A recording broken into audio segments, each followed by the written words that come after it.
Hello there. This is my 2D game case study doing the game Hollow Knight. Um, just looking at the overall feel of the game and how the level design adds to that overall game feel. The controls of the avatar are relatively fluid. They're not pretty responsive and pretty tight. Like when you start and stuff, you don't slip and slide around. The only gripe I had was with the jumping that once you let go of the jump button, you start falling. You have to long press it if you want to have a high jump or even just a long jump. And that wasn't a control that I was generally used to, so it was a little jarring and took a moment for me to get used to it. Overall, the controls for this avatar are pretty satisfying. And the gravity and friction are as one would expect. It's not anything that isn't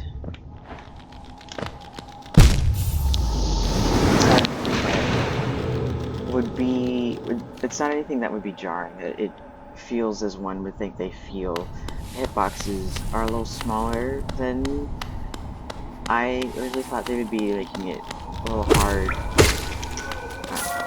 to hit.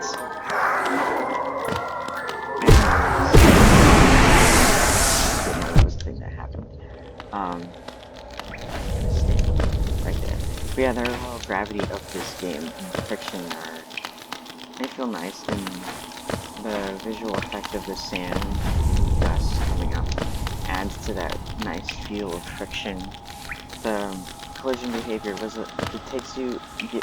makes you pause for a moment once you get hit, which wasn't something I expected with this, with how fluid these controls are, how responsive it is. I thought, it was a little jarring just because I would have expected that you could keep moving even though you were hit and move out of the way. Since it seemed like the enemies kept moving as well once they hit you. No, they do pause too, never mind. That's wrong. But yeah, that was something that caught me off guard the first time it happened when I was playing this game. The camera movement was another thing that it's a little, if you're changing directions quick, that motion was a little too quick, but overall the rest of it's relatively fluid, and I wonder if that's just because you're moving and turning quick that the camera feels like that, but it wasn't a thing that, it's just not frustrating, but just something that I really didn't like with this. And you could follow it. But yeah, with false elements like the dust I mentioned, when you land on something, the dust comes off of that, and sometimes little rocks fall, like it fell off, yeah, they fall. But alright, yeah, this has been relatively smooth. The sound just feels slightly deceptive since the sound feels, the way that things look, they don't seem that, like the enemies, they don't seem that strong, and jumping doesn't look like it would be as intensive as a movement, but the visuals, not the visuals, the audio kind of, when you get hit, that intense hit, it was just I felt a little bit of a disconnect of how strong these things are.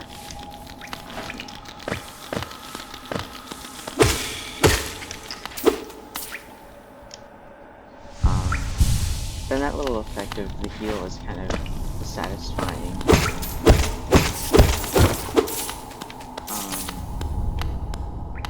Yeah, it was like the enemies were just a little deceptively strong from their visuals, but the IO gave them a sense of that strength. Since this is a platformer game, those levels are laid out relatively nicely for this. There's things for you to jump on and get around on, and you can explore.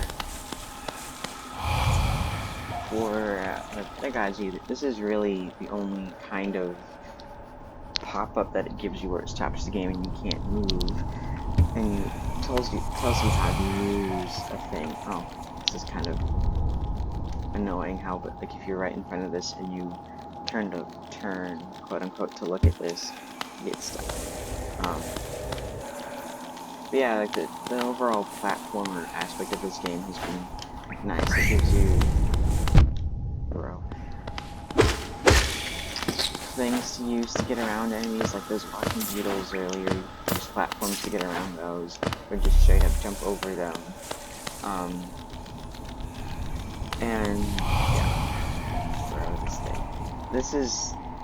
I don't like how you get stuck here if you look at it. It's a little bit annoying if you keep going through there. Let's see. The level, it doesn't outright tell you where to go. It gives you visual cues of where you could go, and it's your decision as to whether or not to go that way or not. And really, you do end up going that way since that's the only way to go, rather than having arrows that force you to go a certain way. Even here, this thing that instead of the game telling you, hey, here's a door that you can go through. And even here at this beginning part, it tells the player, or lets the player figure out which way to go, because you can't go left here. It's just, you can't. Actually, never mind, you can. But it lets the player figure things out for themselves rather than telling the player which way to go. Let's see, pause for a quick moment. Yeah, and like the way the player figures out how to get through the level is through trial and error. Having the multiple lives kind of gives the player leeway in figuring things out rather than just straight up punishing every mistake severely, and there's room to make those mistakes and try again. I'm doing with this part again. Yeah, the pacing of it felt like it was nice if you go at your own pace, since there's no like outside pressure. This is the first level, so it's nice that they give you room to take your time with it if so need be. And the way it shows you new obstacles, it shows you them before, if you could see them before. What happened, like right here, you see that there's this flying bug, and you get to look at it and observe it for a bit before taking it on. And when you get to it, it doesn't attack you quickly. You have time to react to that. And this other little ghost thing, it gives you time to look at it and react to it before it attacks you. And even the audio helps that too, and you can hear that this thing is there.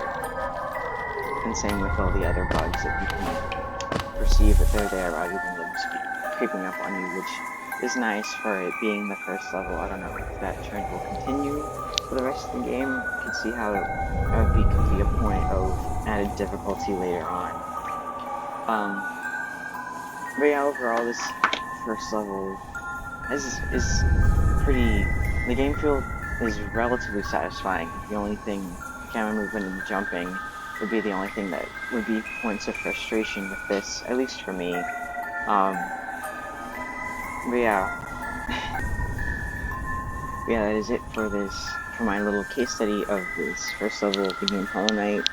I apologize, it's a little all over the place. This style of content is new for me. But I hope you enjoyed it, and thank you for watching. Have a great rest of your day.